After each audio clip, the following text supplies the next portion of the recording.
Aku buat ayah dan ibu tiriku menangis menyesal dengan kesuksesanku setelah dulu tega membuangku ke panti asuhan. Yang belum subscribe silahkan tekan tombol subscribe, agar tidak tertinggal notif dan cerita-cerita menarik selanjutnya. Terima kasih. Aku tumbuh dalam keluarga kecil yang penuh cinta. Rumah kami sederhana, berdiri di ujung gang kecil, tapi hangatnya melebihi matahari pagi. Ayahku, Pak Rendra, adalah pria berperawakan tinggi dengan senyum yang jarang pudar, meskipun lelah pulang kerja. Ia seorang pegawai biasa, namun bagiku, ia adalah pahlawan. Ibuku, Bu Sari, adalah sosok paling lembut yang pernah ku kenal. Tangannya halus, selalu membelai rambutku saat aku tertidur di pangkuannya. Suaranya, yang penuh kasih, selalu menyanyikan lagu-lagu pengantar tidur yang membuatku merasa dunia ini tak akan pernah menyakitiku. Setiap pagi, aroma teh melati yang ibu seduh membangunkanku. Ia akan mengetuk pintu kamarku pelan-pelan, lalu menyembulkan wajahnya sambil tersenyum. "Bangun, sayang. Hari ini kita buat kue kesukaanmu, ya?" ucapnya. Suaranya seperti lantunan lagu yang menenangkan.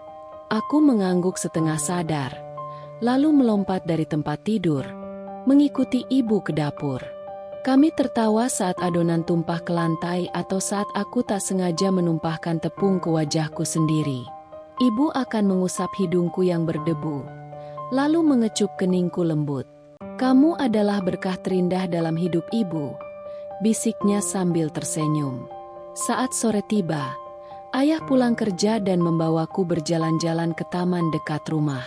Ia menggendongku di bahunya, membuatku merasa seolah bisa meraih langit. "Lihat, Nak, itu burung yang selalu bernyanyi untuk kita," katanya sambil menunjuk seekor burung pipit yang hinggap di dahan pohon. "Apa mereka bahagia, ya?" tanyaku polos.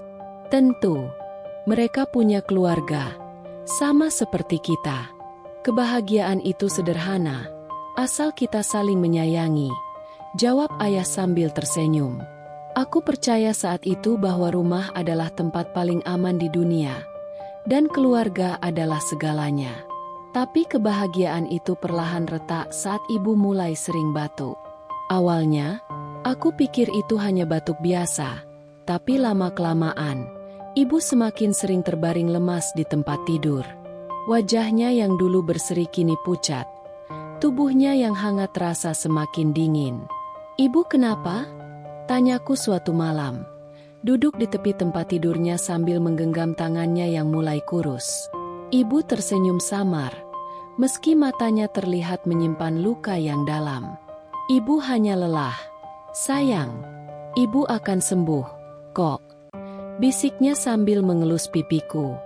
Aku percaya kata-kata ibu, meski aku sering melihat ayah menangis diam-diam di dapur saat ia mengira aku sudah tidur.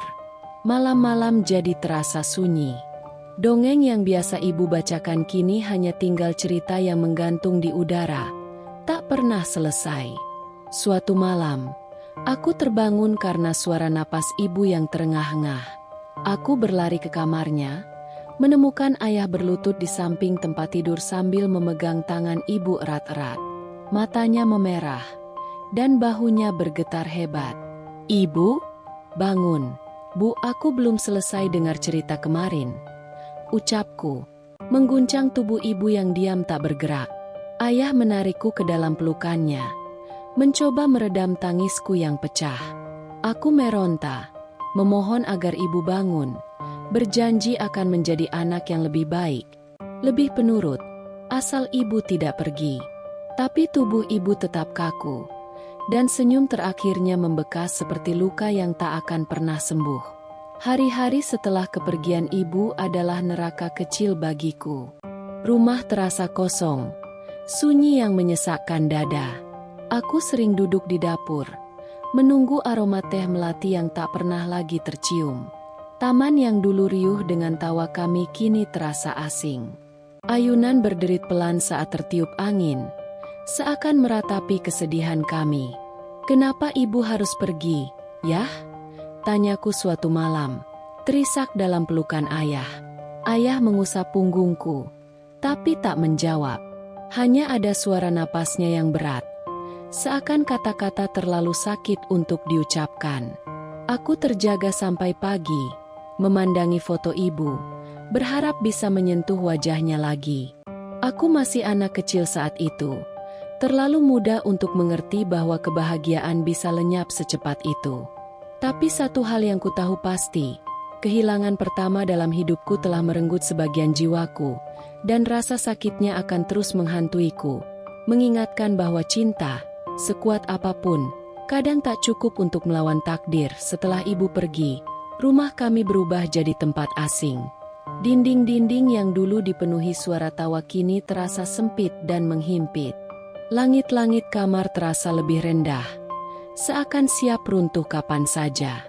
Aku duduk di sudut tempat tidur setiap malam, menggenggam baju tidur ibu yang masih menyimpan sedikit aromanya. Aroma yang perlahan memudar, seperti kenangan yang terseret waktu. Ayah pun berubah menjadi orang yang nyaris tak ku kenal. Dulu, ia pulang dengan senyum lelah dan pelukan hangat. Tapi sekarang yang pulang hanyalah bayangan dari pria yang pernah kusebut pahlawan.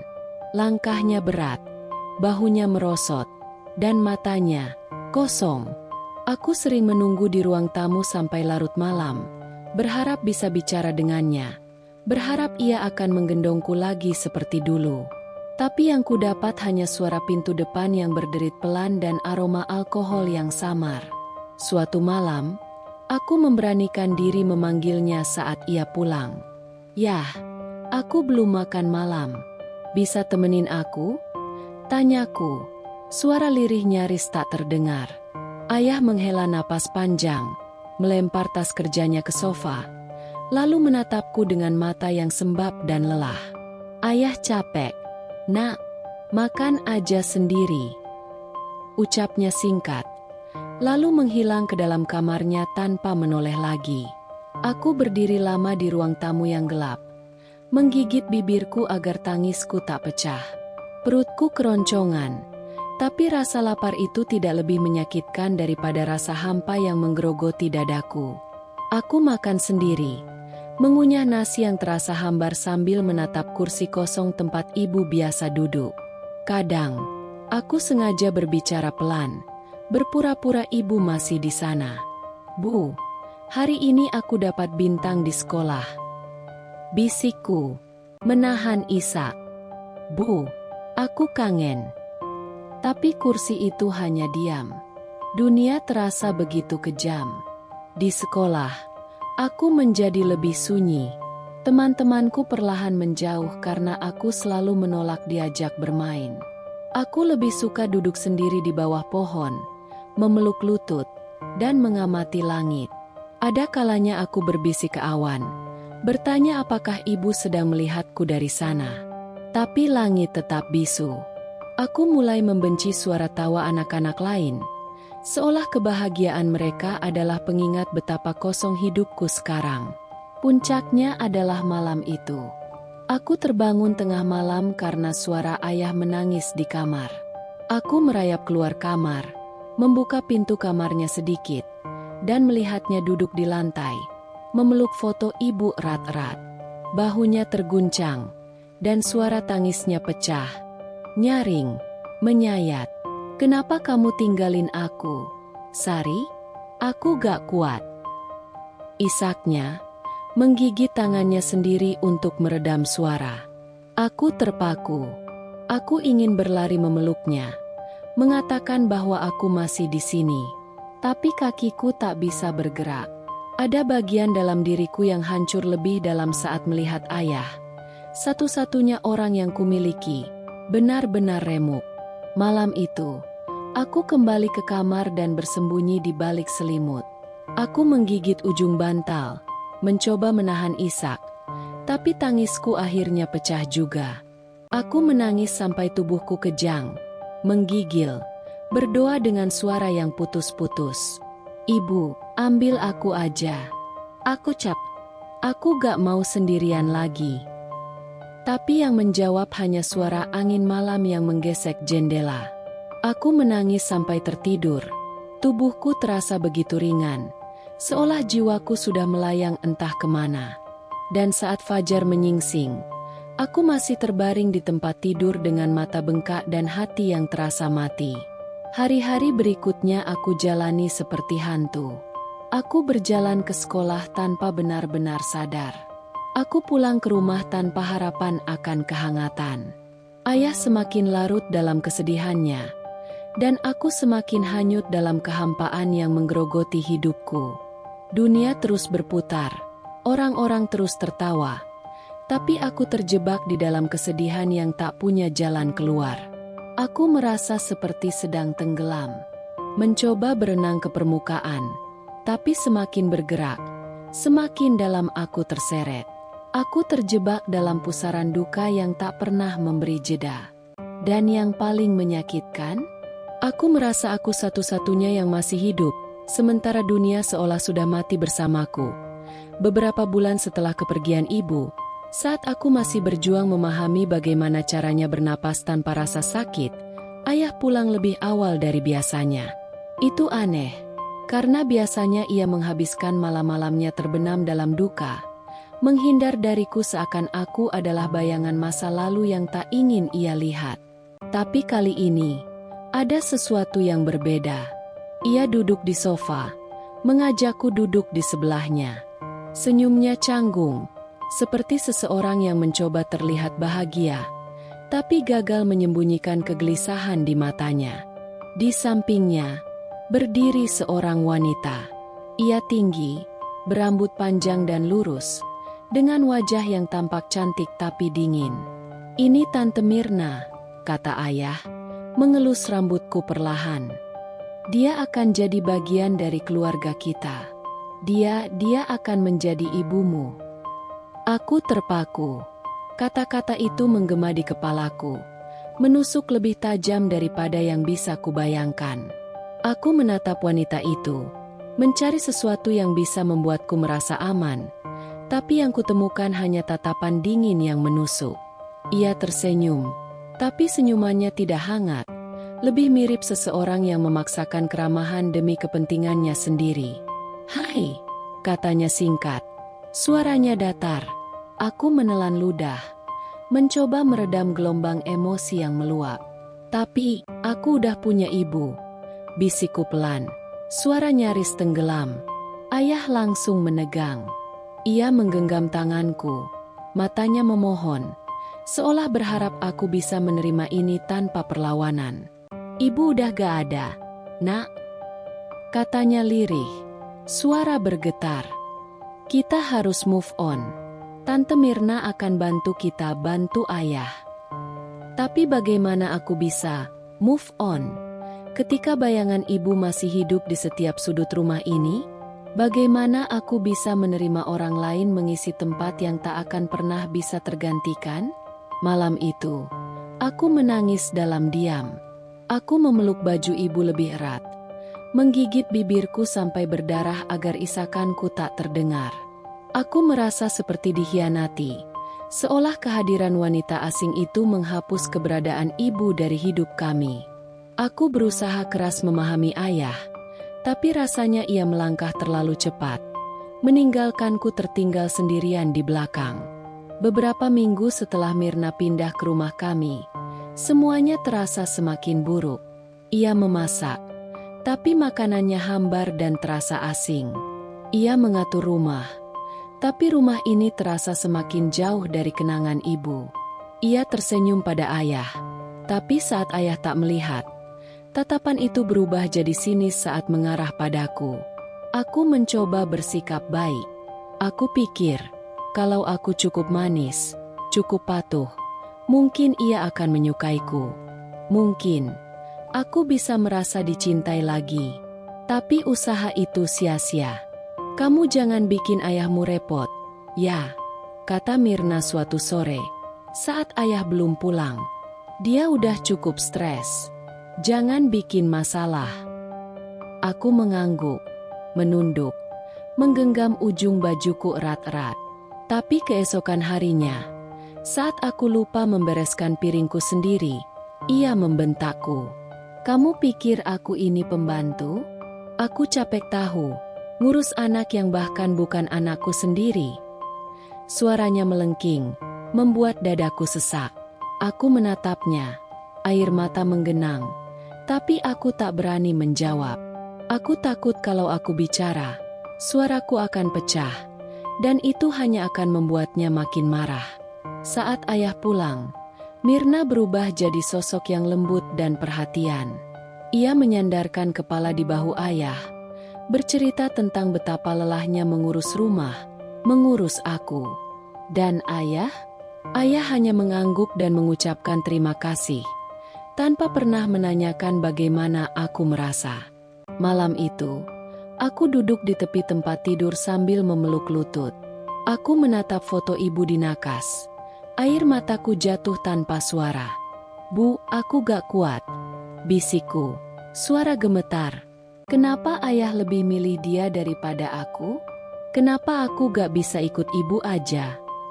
Aku berdoa, berharap bisa tertidur dan bangun di tempat di mana ibu ada. Tapi saat aku membuka mata keesokan paginya, yang kutemui hanyalah kenyataan yang pahit. Kenyataan bahwa rumah ini tak lagi menjadi tempat yang bisa kusebut rumah. Setelah menikah dengan Mirna, ayah terasa semakin jauh. Seperti bintang yang dulu bersinar dekat, kini redup dan melayang menjauh, meninggalkanku dalam gelap yang menyesakan. Dulu, ia selalu menggandeng tanganku saat berjalan-jalan sore, mengangkatku ke bahunya saat aku kelelahan. Sekarang, tangannya lebih sering menggenggam tangan Mirna, sementara aku hanya mengekor di belakang, seperti bayang-bayang yang tak dianggap ada. Aku mencoba mengerti. Aku tahu ayah berhak bahagia. Tapi kenapa kebahagiaannya terasa seperti hukuman untukku? Kenapa kebahagiaannya membuatku semakin merasa sendirian? Setiap pagi, aku bangun lebih awal, duduk di meja makan dengan harapan bisa sarapan bersama ayah seperti dulu. Tapi yang datang hanya Mirna, dengan tatapan dingin dan helaan napas panjang seolah kehadiranku mengganggu rutinitasnya. Kalau udah selesai makan, langsung bersin piringnya. "Jangan malas," katanya tanpa menoleh. Aku mengangguk, menelan suapan nasi yang terasa seperti pasir. Aku ingin protes, ingin bilang bahwa aku bukan malas. Aku cuma menunggu ayah. Tapi aku tahu, bicara hanya akan memperburuk keadaan. Saat ayah muncul, Mirna langsung menyambutnya dengan senyum lebar dan kecupan manis di pipi. Aku tersenyum kecil, mencoba menarik perhatiannya. "Yah, nanti pulang jam berapa? Aku mau cerita soal sekolah." "Ayah sibuk, Nak," potongnya cepat sambil merapikan dasinya. "Cerita sama Tante Mirna aja, ya." Aku diam. Mirna hanya melirikku singkat. Senyum tipisnya terasa seperti ejekan. Setelah ayah pergi, aku duduk lama di kursi makan yang kini terasa terlalu besar, terlalu kosong. Hari-hari berikutnya sama saja. Aku jadi transparan di mata ayah. Setiap kali aku mencoba bicara, Mirna akan menyela dengan cerita-cerita tentang dirinya sendiri.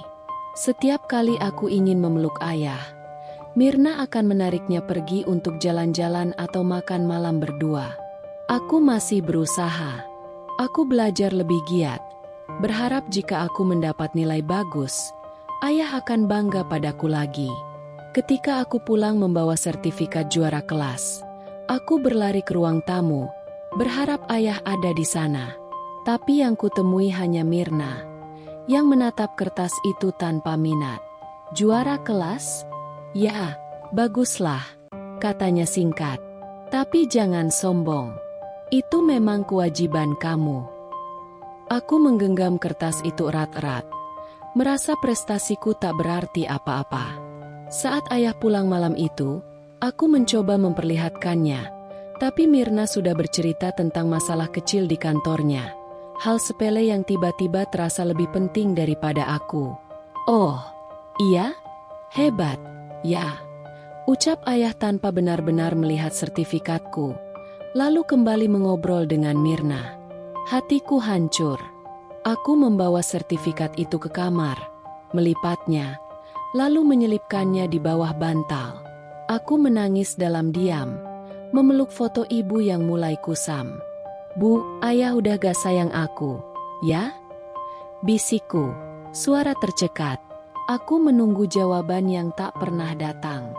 Suatu malam, aku mendengar suara tawa mereka dari ruang tamu. Tawa yang dulu sering kudengar saat ibu masih ada. Aku mengintip dari balik pintu, melihat ayah memeluk Mirna. Wajahnya berseri-seri. Itu pertama kalinya aku melihatnya tertawa sejak kepergian ibu. Tapi tawa itu bukan untukku. Aku berdiri lama di balik pintu, merasa seperti hantu di rumah sendiri. Lalu berlari kembali ke kamar dan menangis sampai tertidur. Aku masih berharap ayah akan berubah. Masih berharap suatu hari ia akan mengelus kepalaku dan berkata bahwa aku penting baginya. Tapi semakin aku berharap, semakin aku kecewa. Aku mulai merasa, aku mungkin sudah benar-benar kehilangan ayah. Sama seperti aku kehilangan ibu. Hanya saja, kali ini lebih menyakitkan. Karena ayah masih ada, tapi cintanya tidak lagi untukku. Tak butuh waktu lama hingga Mirna menunjukkan wajah aslinya. Begitu ayah tak ada di rumah, senyum palsunya luruh, digantikan sorot mata penuh kebencian yang membuat tubuhku gemetar. Aku tak tahu apa salahku. Mungkin karena aku mengingatkannya pada ibu, pada masa lalu ayah yang ingin ia hapus. Tapi yang ku tahu, setiap harinya terasa seperti neraka yang perlahan menggerogoti jiwaku. "Kamu pikir kamu siapa?" bentaknya suatu pagi. Hanya karena aku lupa menyiram tanaman di halaman. "Kalau cuma jadi beban, lebih baik kamu pergi sekalian." Aku menunduk, menahan air mata agar tak tumpah. Aku menyambar selang dan mulai menyiram bunga-bunga itu dengan tangan gemetar. Sementara Mirna berdiri di ambang pintu, mengawasi seperti sipir penjara. "Cepat, jangan lambat kayak siput," teriaknya lagi. Lalu masuk ke dalam rumah dan membanting pintu. Setiap hari, ada saja yang membuatnya marah. Kadang aku merasa ia sengaja mencari-cari alasan untuk melampiaskan kemarahan padaku. Aku harus menyapu, mengepel, mencuci piring. Semua pekerjaan rumah yang dulu dikerjakan bersama-sama dengan ibu, kini menjadi tanggung jawabku seorang diri.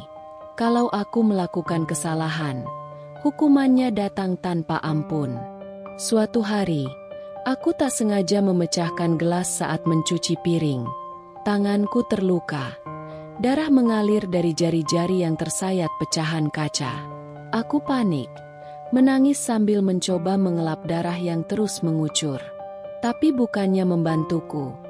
Mirna justru merenggut lenganku dengan kasar. "Lihat apa yang kamu lakukan. Dasar ceroboh. Kamu pikir uang buat beli gelas itu gratis?" Ia mengguncang tubuhku. Wajahnya merah padam. "Aku gak sengaja. Tante maaf." Isaku. Tubuh gemetar ketakutan. "Jangan panggil aku tante," teriaknya. Suaranya melengking menusuk telinga. "Aku ini ibumu sekarang. Panggil aku mama." Aku menggeleng. Tubuhku semakin lemas. Aku tahu jika aku memanggilnya mama, itu sama saja mengkhianati ibu. Tapi diam pun hanya memperburuk keadaan. Mirna menyeretku ke kamar mandi, mengunciku di sana selama berjam-jam tanpa peduli luka di jariku yang terus berdarah. Aku duduk di lantai yang dingin, menangis hingga tenggorokanku kering, berbisik pelan ke langit-langit kamar mandi. "Bu, tolong aku." Saat ayah pulang malam harinya, aku berlari padanya, memeluk kakinya sambil terseduh-seduh. Aku pikir ini adalah kesempatan untuk menyelamatkan diriku. Aku pikir jika aku cukup jujur, ayah akan melindungiku, seperti dulu saat aku jatuh dan terluka. Yah, aku takut. Tante Mirna jahat sama aku. Isaku, memohon-mohon dengan suara serak. Ayah tertegun sejenak. Aku melihat sorot ragu di matanya. Harapan kecil bahwa ia akan mempercayaiku. Tapi Mirna tiba-tiba mulai menangis. Menggenggam lengan ayah dengan dramatis. "Aku capek, Mas." Lirihnya. Suaranya gemetar. "Aku udah berusaha jadi ibu yang baik. Tapi anak ini gak pernah terima aku. Dia suka bohong. Suka bikin drama." "Aku gak bohong. Yah, aku. Plak. Tangan ayah mendarat di pipiku begitu cepat hingga aku nyaris terjatuh. Dunia seketika sunyi. Rasanya seperti waktu berhenti. Hanya menyisakan suara dengungan menyakitkan di telingaku. Aku memegangi pipiku yang panas. Mata terbuka lebar dalam keterkejutan. "Jangan manja," bentaknya. Suara beratnya mengguncang dadaku. "Belajarlah menghormati ibumu. Kamu pikir hidup ini cuma tentang kamu sendiri?" Aku tak bisa bicara. Tenggorokanku tercekat. Kata-kataku mati sebelum bisa keluar. Ayah, yang dulu memelukku saat aku takut gelap, kini justru menjadi orang yang paling membuatku takut. Aku ingin berteriak, ingin melarikan diri. Tapi yang bisa kulakukan hanya berdiri kaku, menahan isak tangis yang menyayat dada. Malam itu, aku mengunci diri di kamar. Aku menggenggam foto ibu, memeluknya erat seolah bisa menariknya kembali ke dunia ini. Aku menangis tanpa suara, menggigit selimut agar tangisku tak terdengar sampai pagi menjelang. Aku mulai mengerti bahwa aku benar-benar sendirian, bahwa tak ada yang bisa menyelamatkanku. Dan yang paling menyakitkan, orang yang paling ingin ku selamatkan adalah orang yang paling melukaiku. Aku berdiri terpaku di depan pintu gudang. Tangan gemetar memegang bantal dan selimut lusuh yang dilempar Mirna ke lantai tadi. Pintu kayu tua itu berderit saat kubuka perlahan, memperlihatkan ruang sempit yang pengap, berbau apek, dan dipenuhi debu yang menari di udara. Sarang laba-laba menggantung di sudut ruangan, dan suara gesekan tikus mengorek-ngorek kardus lama menggema seperti bisikan kematian yang menunggu menyergapku. Lututku lemas. Ini bukan tempat untuk tidur. Ini bahkan bukan tempat untuk bernapas. Tapi aku tidak punya pilihan. Tidak ada yang membelaku. Tidak ada yang peduli. Aku menoleh ke belakang, menatap ke ruang tamu melalui celah pintu yang setengah terbuka. Di sana, ayah duduk di sofa, tertawa kecil sambil mengobrol dengan Mirna, seolah hidup kami baik-baik saja. Seolah aku tidak ada. Seolah aku sudah mati. Air mataku jatuh tanpa bisa kutahan. Aku berharap ayah akan menoleh, akan melihatku dan berubah pikiran. Tapi dia tidak pernah melihat. Atau mungkin dia sengaja mengabaikan. "Ayah," bisikku. Begitu pelan sampai aku sendiri nyaris tak mendengarnya. "Kenapa aku gak boleh jadi bagian dari keluarga ini lagi?" Tidak ada jawaban. Tidak ada tatapan iba. Hanya kesunyian yang mengiris lebih dalam daripada bentakan Mirna. Dengan langkah berat, aku masuk ke dalam gudang. Begitu pintu tertutup, kegelapan melahap segalanya. Satu-satunya cahaya berasal dari celah-celah kecil di dinding kayu. Tempat bulan mengintip malu-malu, seakan ia pun tak tega menyaksikan penderitaanku.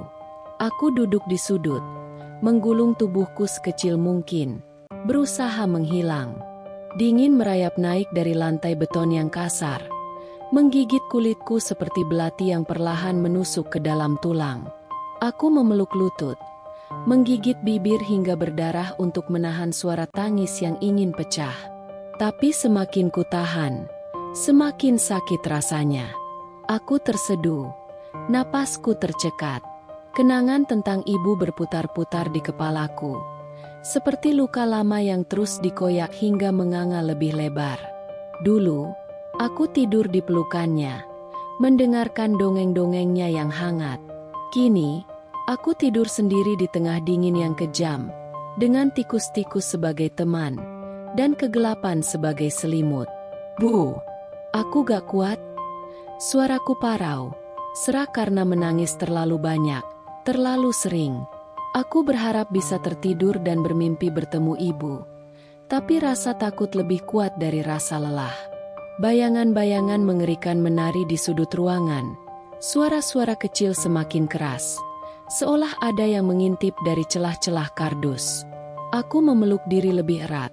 Menggigil tak hanya karena dingin, tapi juga karena horor yang menggerogoti pikiranku. Aku mengingat saat ayah dulu menggendongku. Saat aku merasa dunia ini tak akan pernah menyakitiku selama ada dia. Aku mengingat senyum hangatnya, suara lembutnya saat memanggil namaku. Sekarang, aku bahkan tak yakin apakah aku masih punya nama di matanya. Aku menatap langit-langit gelap. Air mata terus mengalir. Kenapa aku harus dilahirkan kalau akhirnya hanya untuk disakiti? Kenapa aku harus bertahan jika satu-satunya orang yang seharusnya melindungiku justru menjadi orang pertama yang membuangku? Malam terasa seperti neraka yang tak berujung. Aku mengulang-ulang pertanyaan yang sama di dalam kepala, tapi tak ada jawaban.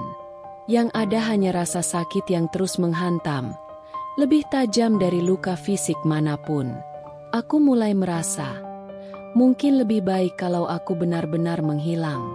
Mungkin jika aku pergi, semua orang akan lebih bahagia. Ayah tak perlu melihatku lagi. Mirna tak perlu punya alasan untuk marah.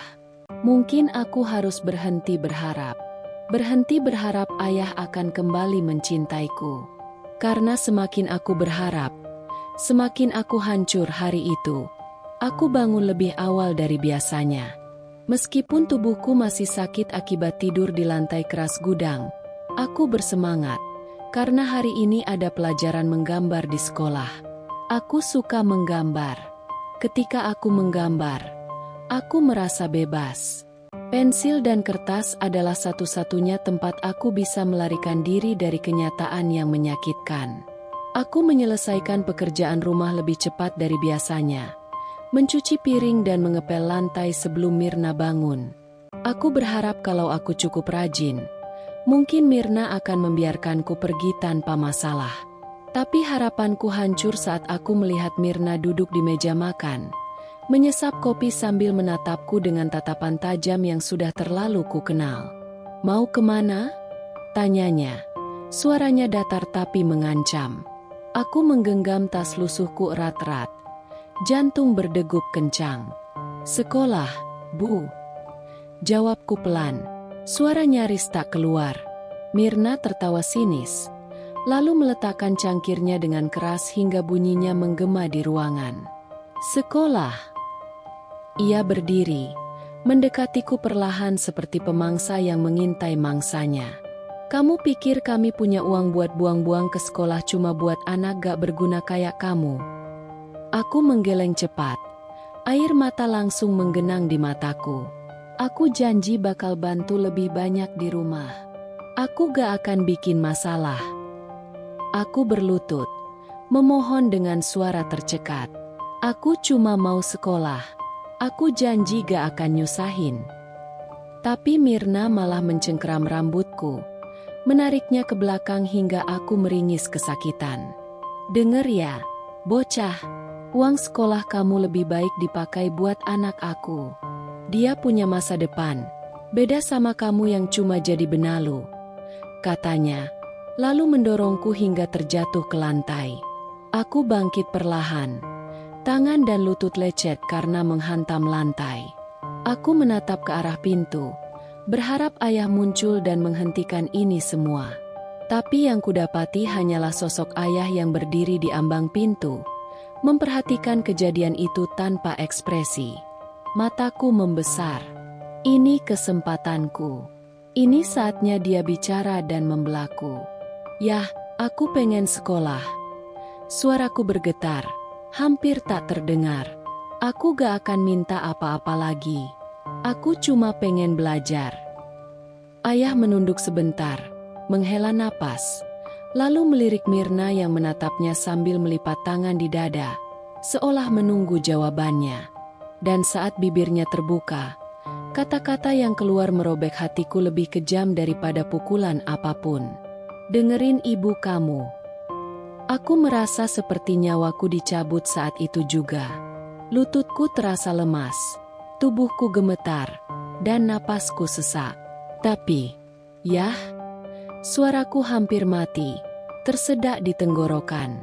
Ibu pasti kecewa kalau tahu aku gak sekolah. Ayah mengangkat wajah, untuk pertama kalinya menatapku langsung. Tapi bukan tatapan sayang. Yang kulihat hanyalah pandangan kosong, seolah aku adalah orang asing yang tidak ada artinya. Kamu bukan tanggung jawabku lagi, katanya dingin. Kalau masih mau tinggal di sini, kamu ikuti aturan. Dunia runtuh di sekitarku. Kata-kata itu bergema di kepalaku, menikam hatiku berulang kali hingga aku tak bisa bernapas. Aku ingin berteriak, ingin memeluk ayah dan memohon padanya untuk mengingat aku adalah anaknya. Tapi aku tahu, tak ada gunanya. Ayah yang dulu kucintai sudah pergi. Yang tersisa hanyalah bayangannya yang hidup untuk orang lain, bukan untukku. Hari-hari berikutnya, aku hanya bisa melihat anak-anak lain lewat jendela kecil gudang, mengenakan seragam mereka dengan tawa ceria. Aku mengamati mereka seperti melihat dunia yang tak lagi bisa kugapai. Mereka berlari, bermain, dan belajar, sementara aku duduk di lantai dingin, mengupas kentang untuk makan malam. Bukuku disita, pensilku dipatahkan, mimpi-mimpiku dihancurkan. Setiap malam, aku memeluk lutut, menatap langit-langit sambil bergumam pelan. Bu, aku capek. Aku merasa hatiku mulai mati, bukan karena luka yang terlihat, tapi karena luka yang tak pernah bisa sembuh. Karena perlahan-lahan, aku mulai percaya bahwa aku memang tidak layak bahagia, bahwa aku memang hanya beban yang pantas dilupakan. Dan yang paling menakutkan, aku mulai berhenti peduli. Hari itu, hujan turun deras, seakan langit ikut menangis untukku. Aku berdiri di depan rumah yang selama ini kusebut rumah, meskipun lebih sering terasa seperti penjara. Pakaianku basah kuyup, tas lusuh berisi beberapa baju dan boneka tua yang dulu diberikan ibuku genggam erat-erat. Satu-satunya hal yang tersisa dari hidupku yang dulu. Mirna berdiri di teras, mengawasi dari balik pintu dengan wajah datar yang sama sekali tak menyimpan iba. Kami gak bisa ngurusin kamu lagi, katanya dingin, melipat tangan di dada. Udah cukup kami kasih kamu tempat tinggal selama ini. Aku tak menjawab. Bibirku membiru karena dingin. Tapi lebih dari itu, hatiku terasa mati rasa. Seolah aku sudah terlalu sering dihancurkan sampai tak bisa merasa apa-apa lagi. Ayah berdiri di samping mobil dengan payung hitam. Wajahnya tersembunyi di balik bayangan.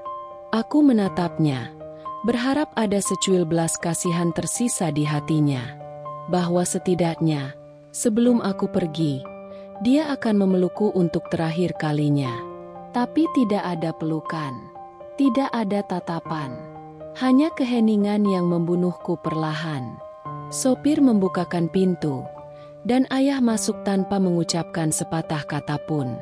Mobil melaju pergi, meninggalkan genangan air yang memantulkan bayangan kecil tubuhku yang berdiri sendiri di tengah hujan. Aku tidak berlari mengejar. Aku tidak berteriak memanggil ayah. Karena aku tahu, aku hanya akan dikecewakan lagi. Panti asuhan itu dingin dan sunyi, dengan dinding abu-abu yang mengelupas dan lantai retak yang berderit setiap kali diinjak. Anak-anak lain menatapku tanpa bicara, seolah aku adalah makhluk asing yang jatuh dari langit. Ibu panti memegang bahuku, berusaha tersenyum lembut. Tapi senyum itu terasa jauh. Terlalu jauh untuk menjangkau hatiku yang sudah hancur berkeping-keping. Malam itu, aku duduk di ranjang besi berkarat, memeluk boneka yang mulai robek di beberapa bagian. Aku menatap jendela kecil yang dipenuhi embun, membayangkan sosok ibu berdiri di baliknya, mengulurkan tangan untuk menghapus air mataku. Bu, aku sendiri sekarang. Bisikku pelan, Suara tercekat karena tangis yang kutahan sejak pagi. Kenapa gak ada yang mau sayang sama aku lagi? Air mata jatuh tanpa bisa kuhentikan.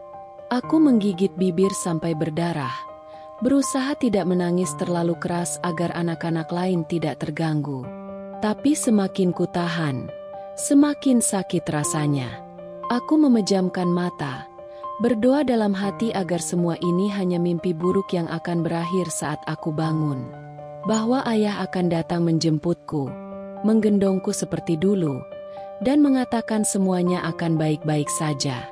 Tapi pagi datang dan tidak ada yang berubah. Ayah tidak datang, Mirna tidak peduli, dan aku hanya menjadi bayangan yang ditinggalkan di sudut dunia. Sejak saat itu, aku berhenti berharap, karena aku tahu, berharap hanya akan membawaku pada luka yang lebih dalam. Aku belajar menerima kesepian seperti teman lama, dan mengubur harapan di dalam hati yang sudah terlalu penuh dengan luka. Karena di dunia ini, aku benar-benar sendirian di panti asuhan. Waktu terasa melambat. Hari-hariku berlalu dalam siklus yang sama. Bangun pagi, mengerjakan tugas, makan dengan nasi dingin yang kadang terasa lebih pahit dari rasa sakit di dadaku, lalu tidur di kasur tipis yang berderit setiap kali aku bergerak.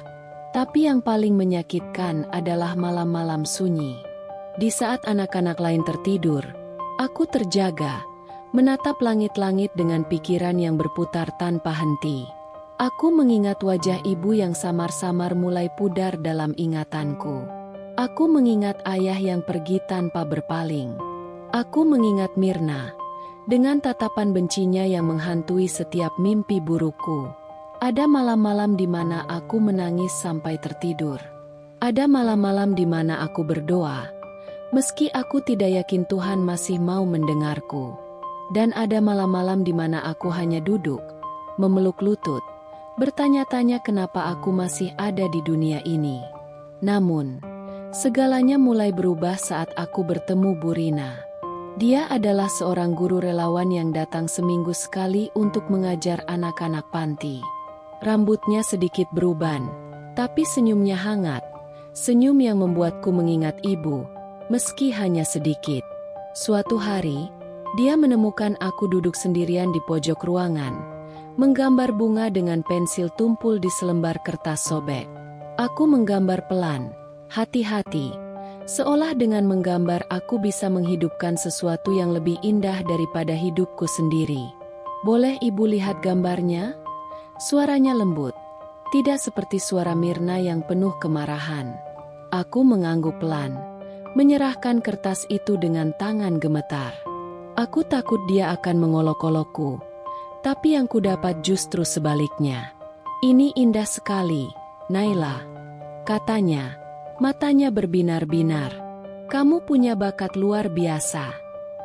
Itu kali pertama dalam hidupku seseorang mengatakan aku punya bakat, bahwa aku berarti.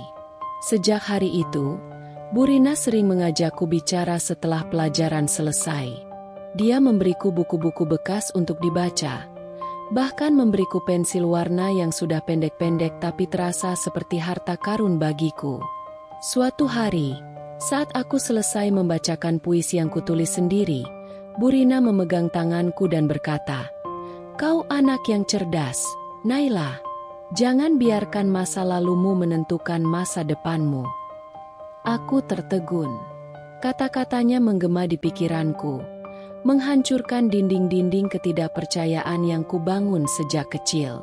Untuk pertama kalinya, aku bertanya-tanya, apa mungkin aku bisa punya masa depan yang lebih baik? Aku mulai belajar lebih giat. Aku bangun lebih pagi untuk membaca buku. Aku menghabiskan waktu istirahat untuk menulis cerita pendek di kertas bekas. Aku menggambar lebih banyak, lebih berani. Seolah dengan setiap goresan pensil, aku perlahan-lahan membebaskan diriku dari belenggu masa lalu. Meski sakit itu masih ada, meski ingatan buruk masih menghantui, aku mulai menemukan sedikit cahaya di dalam kegelapan. Dan untuk pertama kalinya dalam hidupku, aku merasa mungkin aku tidak benar-benar sendirian. Mungkin ada harapan yang bisa kugenggam, sekecil apapun itu. Mendapatkan beasiswa seharusnya menjadi kebahagiaan, tapi yang kurasakan saat itu justru tangis yang meledak tak terkendali. Aku terduduk di lantai kamar panti, memeluk surat penerimaan dengan tangan gemetar. Aku menangis bukan karena lega, melainkan karena untuk pertama kalinya, aku melihat secercah jalan keluar dari semua penderitaan yang menelanku hidup-hidup selama ini. Ini kesempatanmu, Naila. Bisik hatiku sendiri. Suara itu serak seperti teriakan anak kecil yang terlalu lama dikurung dalam kegelapan. Ini jalan untuk bebas. Aku meninggalkan panti asuhan dengan langkah berat, membawa koper tua yang rodanya hampir copot dan hati yang penuh luka-luka yang belum sembuh. Tapi aku tak punya waktu untuk meratapi itu. Aku tahu jika aku ingin bertahan, aku harus bertarung. Bukan hanya melawan kemiskinan, tapi juga melawan bayang-bayang masa laluku yang terus menghantuiku seperti monster yang tak mau pergi. Kuliah bukanlah akhir dari penderitaanku. Itu hanyalah awal dari babak baru dalam perjuanganku. Aku bangun jam 4 pagi untuk bersiap kuliah. Lalu berlari ke halte dengan perut kosong karena kadang uang sakuku tak cukup untuk sarapan. Sepulang kuliah, aku langsung bekerja di sebuah kafe kecil sampai larut malam, mengepel lantai yang lengket, mencuci gelas yang menumpuk, dan menyapu sudut-sudut ruangan dengan tubuh yang nyaris roboh. Pernah, aku tertidur di toilet kafe karena terlalu lelah. Pernah, aku pingsan di kampus karena berhari-hari hanya makan mie instan dan air putih. Pernah, aku berdiri di kamar mandi, menggigit bibir hingga berdarah, menahan tangis yang membludak karena merasa dunia ini terlalu kejam untuk memberiku sedikit ruang bernapas. Tapi aku tak pernah mengizinkan diriku menyerah. Setiap kali aku merasa ingin berhenti, aku mengingat malam-malam yang kuhabiskan di gudang. Aku mengingat suara Mirna yang meneriaki aku, "Beban." Aku mengingat ayah yang pergi tanpa menoleh saat meninggalkanku di panti asuhan. Luka-luka itu terus berdarah dalam ingatanku, tapi aku memakainya sebagai bahan bakar. Aku tidak akan kembali ke sana. Tidak akan. Aku belajar mati-matian, membaca buku sampai mataku perih, menghafal materi kuliah di sela-sela pekerjaanku mencuci piring. Aku mengisi hari-hariku dengan ambisi yang liar, bukan untuk membuktikan apa-apa kepada orang lain, tapi untuk membuktikan pada diriku sendiri bahwa aku lebih kuat daripada semua luka yang pernah kuterima. Ketika hari kelulusan tiba, aku berdiri di podium sebagai mahasiswa terbaik. Aku menggenggam ijazah itu dengan tangan yang penuh bekas luka kecil akibat pekerjaan kasar. Tapi aku memegangnya seakan-akan itu adalah bukti bahwa aku berhasil meraih hidupku kembali. Aku menatap ke arah kursi penonton, berharap tanpa sadar melihat sosok ayah berdiri di sana. Tapi yang kulihat hanya lautan wajah asing.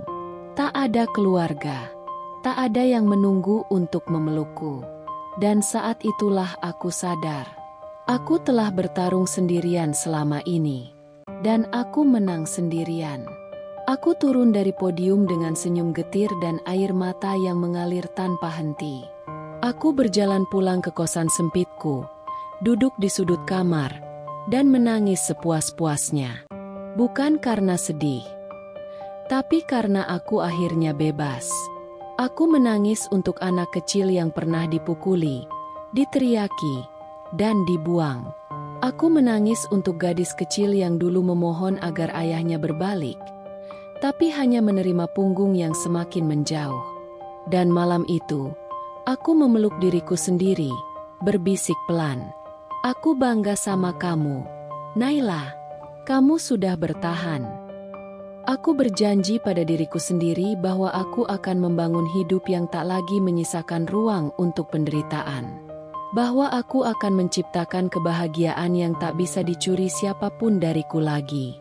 Dan kali ini, aku tidak akan membiarkan siapapun menghancurkanku. Bertahun-tahun kemudian, aku berdiri di depan jendela kaca besar kantorku, melihat pemandangan kota yang terang benderang di malam hari. Gedung-gedung menjulang tinggi. Lampu-lampu mobil berkelip seperti bintang-bintang kecil yang bergerak di bumi. Aku menghela napas panjang, merasakan udara dingin AC menyentuh kulitku. Tapi kali ini, aku tak lagi merasa kosong. Di cermin pantulan kaca, aku melihat sosok yang begitu berbeda dari gadis kecil yang dulu tidur di lantai gudang. Sekarang, aku mengenakan blazer hitam mahal, sepatu hak tinggi yang berderap kuat di lantai marmer, dan riasan tipis yang hanya menegaskan betapa kuatnya aku sekarang. Aku bukan lagi korban. Aku pemenang. Bisnisku di bidang properti berkembang pesat. Aku membangun perusahaan ini dari nol. Sama seperti aku membangun diriku sendiri dari serpihan-serpihan luka. Aku belajar segalanya dengan keras, bertahan melewati kegagalan demi kegagalan, dan menolak menyerah meski pernah hampir bangkrut. Tapi aku tahu, aku sudah pernah jatuh lebih dalam dari ini. Dan jika aku bisa bangkit dulu, aku pasti bisa bangkit lagi sekarang. Sekarang, aku mempekerjakan ratusan karyawan. Orang-orang menyebut namaku dengan rasa kagum, menganggapku sebagai inspirasi hidup. Tapi mereka tidak tahu bagaimana aku sampai ke sini. Mereka tidak tahu berapa banyak malam aku menangis sendirian. Berapa banyak rasa sakit yang kutelan tanpa suara. Suatu hari, aku mengunjungi panti asuhan tempat aku dibesarkan. Anak-anak berlarian menyambutku, tak tahu bahwa aku pernah menjadi salah satu dari mereka. Anak yang diabaikan, dibuang, dan dilupakan. Aku duduk di lantai bersama mereka, membaca dongeng, lalu membangun ruang belajar baru yang kuberi nama Kelas Sari. Nama ibuku yang dulu selalu membacakan cerita sebelum tidur. Ketika acara selesai, aku berdiri di depan pintu panti, menatap bangunan itu dengan tatapan yang penuh campuran emosi. Aku memejamkan mata sejenak, lalu berbisik, "Aku berhasil, Bu. Aku keluar dari neraka itu." Aku pulang ke apartemen mewahku malam itu. Duduk di sofa sambil memandang foto kecil yang telah kusimpan selama bertahun-tahun. Foto aku dan ibuku, saat kami masih bahagia. Aku mengelus foto itu perlahan. Air mataku jatuh tanpa bisa kutahan. Bukan air mata kesedihan, tapi air mata kemenangan. Aku bukan lagi anak kecil yang ditinggalkan. Aku bukan lagi korban kekerasan yang dipaksa tunduk. Aku adalah Naila, seorang wanita sukses, mandiri, dan berkuasa. Aku telah memenangkan hidupku. Dan tak ada satu orang pun yang bisa merampas itu dariku lagi. Suatu malam, setelah rapat panjang yang melelahkan, aku duduk di kantorku sambil memandangi lampu-lampu kota yang berpendar di kejauhan. Kopi di cangkir sudah dingin, tapi pikiranku melayang ke tempat lain. Sebuah kabar baru saja sampai padaku. Kabar yang menghantam hatiku dengan rasa yang sulit kujelaskan. Ayah kehilangan segalanya. Bisnisnya bangkrut setelah bertahun-tahun dikelola serampangan. Hutang menumpuk, dan rumah yang dulu menjadi saksi bisu penderitaanku disita oleh bank. Yang lebih menyakitkan, Mirna pergi. Wanita itu kabur bersama pria lain, meninggalkan ayahku sendirian dalam kehancuran yang ia ciptakan sendiri. Aku tertawa kecil, suara yang penuh kepahitan. Ironis, bukan? Aku, anak yang dulu mereka anggap sampah, kini hidup dalam kemewahan. Sementara mereka tersungkur di tempat yang lebih gelap dari yang pernah kualami. Aku tak tahu harus merasa senang atau sedih. Beberapa minggu kemudian, aku tanpa sengaja melihatnya. Ayah duduk di pinggir jalan, dengan wajah yang jauh lebih tua dari yang kuingat. Rambutnya memutih, tubuhnya kurus kering, dan matanya kosong. Ia mengais sisa makanan di kantong plastik, sementara orang-orang lewat tanpa memedulikannya. Sama seperti dulu ia tak peduli saat aku menangis di gudang. Hatiku bergetar, tapi aku tak tahu apakah itu karena belas kasih atau luka lama yang mendesak keluar dari sudut terdalam jiwaku. Aku berdiri beberapa meter darinya. Tubuhku membeku. Aku ingin pergi. Aku ingin mengabaikan sosok itu sama seperti ia mengabaikanku dulu. Tapi kakiku justru melangkah mendekat. Seolah ada bagian dari diriku yang masih haus akan jawaban. Ketika aku berdiri tepat di hadapannya, ayah mengangkat wajahnya perlahan. Matanya mengerjap-ngerjap, seolah mencoba mengenali siapa aku. Dan saat kesadaran itu menghantamnya, bibirnya bergetar. "Naila?" Suaranya pecah, serak, seperti serpihan kaca yang menyayat telinga.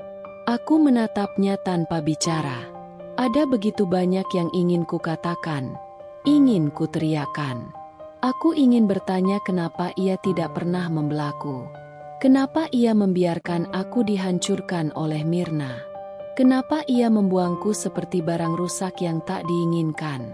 Tapi yang keluar dari mulutku hanyalah satu kalimat sederhana. "Apa kabar, Yah?" Ayah menangis. Ia mengulurkan tangan, mencoba menyentuhku, tapi aku mundur selangkah. Jarak yang kuciptakan bukan hanya fisik, melainkan jarak yang lahir dari tahun-tahun penuh luka yang tak bisa lagi dipulihkan hanya dengan air mata penyesalan. "Maafkan ayah," katanya sambil terisak. "Ayah menyesal. Ayah salah." Aku tersenyum tipis, tapi mataku dingin. Penyesalan datang terlambat. "Yah," aku ingin mengucapkannya, tapi suara itu tersangkut di tenggorokanku.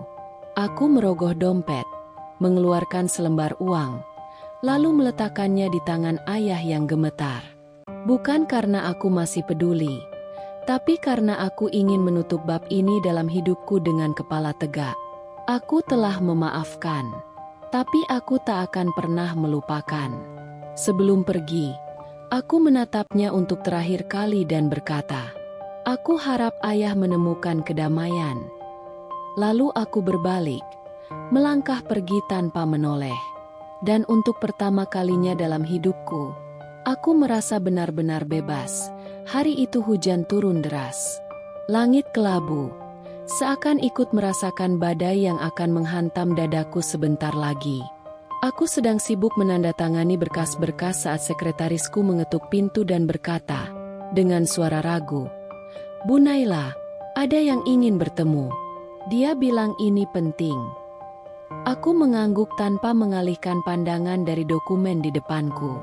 "Siapa?" tanyaku singkat. Sekretarisku terlihat canggung. Dia bilang dia ayah Anda. Tanganku langsung berhenti bergerak. Jantungku berdentum keras, seakan mencoba melubangi dadaku dari dalam. Aku mengangkat wajah perlahan, menatap sekretarisku yang tampak bingung dengan perubahan ekspresiku. "Ayah? Orang yang membuangku? Orang yang membiarkan aku disiksa?" Aku menghela napas panjang, berusaha meredam gelombang emosi yang tiba-tiba menggerogoti ketenanganku. Aku butuh waktu beberapa detik sebelum akhirnya berkata, "Suruh dia masuk." Ketika pintu terbuka, aku hampir tak mengenali sosok yang masuk ke dalam ruanganku. Ayah berdiri di sana, dengan tubuh yang terlihat jauh lebih rapuh dari terakhir kali aku melihatnya di pinggir jalan.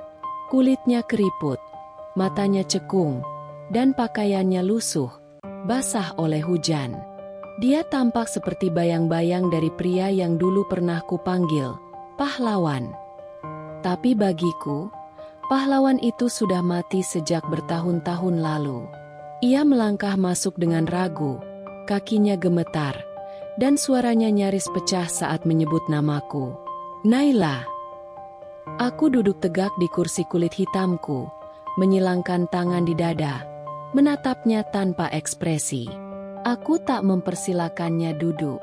Biarkan dia berdiri, seperti aku dulu berdiri berjam-jam di gudang tanpa ada yang peduli. "Ada perlu apa?" tanyaku. Nada suaraku tajam bak belati. Ayah terisak sebelum akhirnya berlutut di lantai kantorku yang mengilap. Aku tersentak, tak menyangka ia akan serendah itu. Tapi dia hanya menunduk, menggenggam tangannya sendiri sambil menangis. "Kumohon, Nak." Suaranya parau. "Ayah tak punya siapa-siapa lagi. Bisnis ayah bangkrut. Rumah sudah disita. Mirna pergi. Aku. Ia mengusap wajahnya yang basah. Aku bahkan tak punya uang untuk makan. Aku menggigit bibir, mencoba menekan gelombang kemarahan yang menggelegak. Bayangan masa kecilku berkelebat. Wajah ibuku yang pucat, terbaring tak berdaya. Suara Mirna yang meneriakiku. Tatapan kosong ayah saat membiarkanku dibuang ke panti asuhan tanpa sedikit pun rasa bersalah. Dan sekarang dia berlutut, memohon pertolongan setelah dulu membiarkanku mati perlahan? Aku bangkit dari kursi, berjalan perlahan mengitari mejaku, lalu berdiri tepat di depannya. Aku menunduk, menatap sosok pria yang dulu pernah menjadi seluruh duniaku, dan kini tak lebih dari puing-puing yang berserakan. Kenapa sekarang? Tanyaku pelan. Kenapa baru datang setelah aku berdiri di atas kakiku sendiri? Di mana ayah saat aku lapar? Saat aku dipukuli? Saat aku tidur di lantai dingin tanpa selimut? Ayah mengangkat wajahnya. Air matanya mengalir deras. Ayah, ayah salah. Nak, ayah takut. Ayah lemah. Aku tertawa sinis. Suara tawaku menggema di ruangan yang sunyi. Dan sekarang kau ingin aku menyelamatkanmu? Ia mengangguk berulang kali, bersimpuh layaknya orang yang mencari penebusan. Kumohon, Naila. Aku tahu aku tak pantas memintanya. Tapi aku hanya ingin tempat berteduh. Aku akan melakukan apa saja. Aku hanya ingin pulang. Kata, pulang. Itu menusukku. Apa itu artinya rumah baginya? Tempat yang dulu dia biarkan menjadi nerakaku? Aku memejamkan mata sejenak, mencoba meredakan napas yang memburu. Ada bagian kecil dari diriku yang masih anak-anak, yang masih merindukan sosok ayah yang dulu menggendongku di bahunya saat kami berjalan-jalan sore. Tapi kenyataan telah menghancurkan fantasi itu berkali-kali hingga tak ada yang tersisa kecuali abu. Aku berjongkok, membuat mataku sejajar dengannya. Aku mengulurkan tangan, dan untuk sesaat, ayah tampak berharap, seolah dia pikir aku akan menariknya kembali ke hidupku. Tapi aku hanya menepuk bahunya pelan, lalu berbisik, "Pulanglah, Yah, tapi bukan ke rumahku." Aku berdiri, memanggil sekretarisku, lalu menyuruhnya mengantar ayah keluar. Ayah terus menangis, memanggil namaku, memohon berkali-kali. Tapi aku hanya berdiri membelakangi, menatap keluar jendela, melihat hujan yang terus mengguyur tanpa henti. Hatiku hancur lagi malam itu. Tapi kali ini, aku tahu aku telah memilih diriku sendiri. Dan aku tak akan pernah lagi menjadi gadis kecil yang menunggu diselamatkan. Karena aku telah menyelamatkan diriku sendiri. Ruang kantorku terasa begitu sunyi, hanya suara detak jam yang terdengar, seakan menjadi latar belakang menyakitkan untuk momen yang seharusnya menjadi pelepasan. Tapi justru terasa seperti pisau yang kembali mengiris luka lama. Ayah masih berlutut di lantai. Tubuhnya gemetar. Air matanya jatuh membasahi lantai marmer yang dingin. Dulu, aku pernah menangis seperti itu. Memohon, berharap, berdoa agar ia melihatku. Tapi saat itu, ia tak pernah menoleh. Sekarang, peran itu terbalik. Dan aku berdiri tegak, melihat sosok yang dulu kusebut ayah, runtuh di hadapanku. Aku ingin merasa puas. Aku ingin merasa menang. Tapi yang ada hanya kehampaan yang menggantung berat di dada. Aku menatapnya lama, mengingat semua malam-malam penuh isak tangis yang kusembunyikan di balik pintu panti asuhan. Mengingat rasa lapar, rasa takut, rasa tidak dicintai. Mengingat bagaimana rasanya menjadi anak yang dibuang. Dulu aku anakmu, tapi kau buang. Suaraku keluar pelan, nyaris berbisik, tapi menusuk seperti belati. Sekarang, aku bukan siapa-siapa bagimu. Ayah menggeleng, matanya membesar penuh ketakutan. Tidak, Naila, Kamu selalu anak ayah. Aku tersenyum pahit.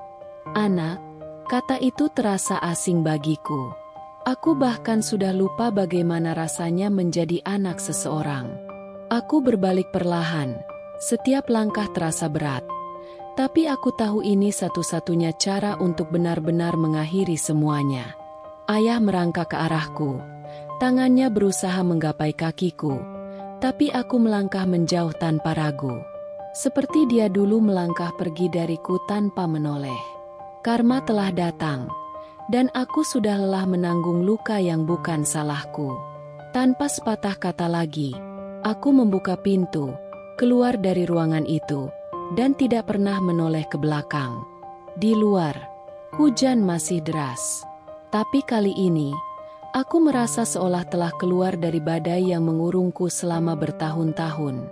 Aku berjalan pulang malam itu dengan kepala tegak, membiarkan rintik hujan membasahi wajahku.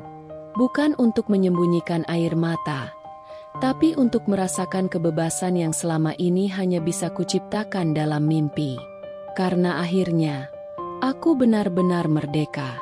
Dari mereka, dari luka, dari masa lalu tahun-tahun berlalu, dan luka yang dulu menganga perlahan sembuh. Aku membangun hidup baru, bukan dari kebencian, tapi dari tekad untuk membuktikan bahwa aku lebih kuat dari semua luka yang mereka tinggalkan. Kini, aku dikelilingi orang-orang yang mencintaiku dengan tulus. Ada keluarga yang kupilih sendiri, teman-teman yang menjadi saudara, dan cinta yang tidak bersyarat. Aku tertawa lebih sering, mencintai lebih dalam, dan akhirnya memahami makna kebahagiaan yang sesungguhnya. Aku tidak pernah lagi mencari kabar tentang ayah. Tapi kadang, kabar itu datang sendiri, seperti angin yang berbisik tentang masa lalu. Aku mendengar bahwa ia hidup sendiri, tanpa rumah, tanpa keluarga, ditinggalkan oleh orang-orang yang dulu ia prioritaskan di atasku. Ironis, bukan? Ia yang dulu membuangku ke panti asuhan kini dibiarkan terlunta-lunta oleh wanita yang katanya lebih berharga dariku. Namun, aku tidak merasa senang. Tidak ada kepuasan dalam melihat orang lain hancur, bahkan jika orang itu pernah menyakitiku. Karena aku tahu, balas dendam sejati adalah hidup bahagia tanpa mereka. Aku tak butuh menyakitinya kembali. Hidup sendiri yang mengajarinya bahwa setiap pilihan memiliki konsekuensi, dan bahwa anak yang dulu ia buang kini telah terbang tinggi, tanpa perlu menoleh ke belakang. Saat ini, aku duduk di beranda rumahku, menyesap teh hangat sambil melihat matahari tenggelam. Hatiku penuh, bukan oleh dendam, tapi oleh rasa syukur. Karena aku selamat, karena aku bertahan, karena aku menang. Dan jika hidup ini adalah sebuah cerita, maka inilah akhirnya. Bukan tentang balas dendam, tapi tentang kemenangan hati yang telah menemukan damainya sendiri. Dan itu adalah karma yang paling indah.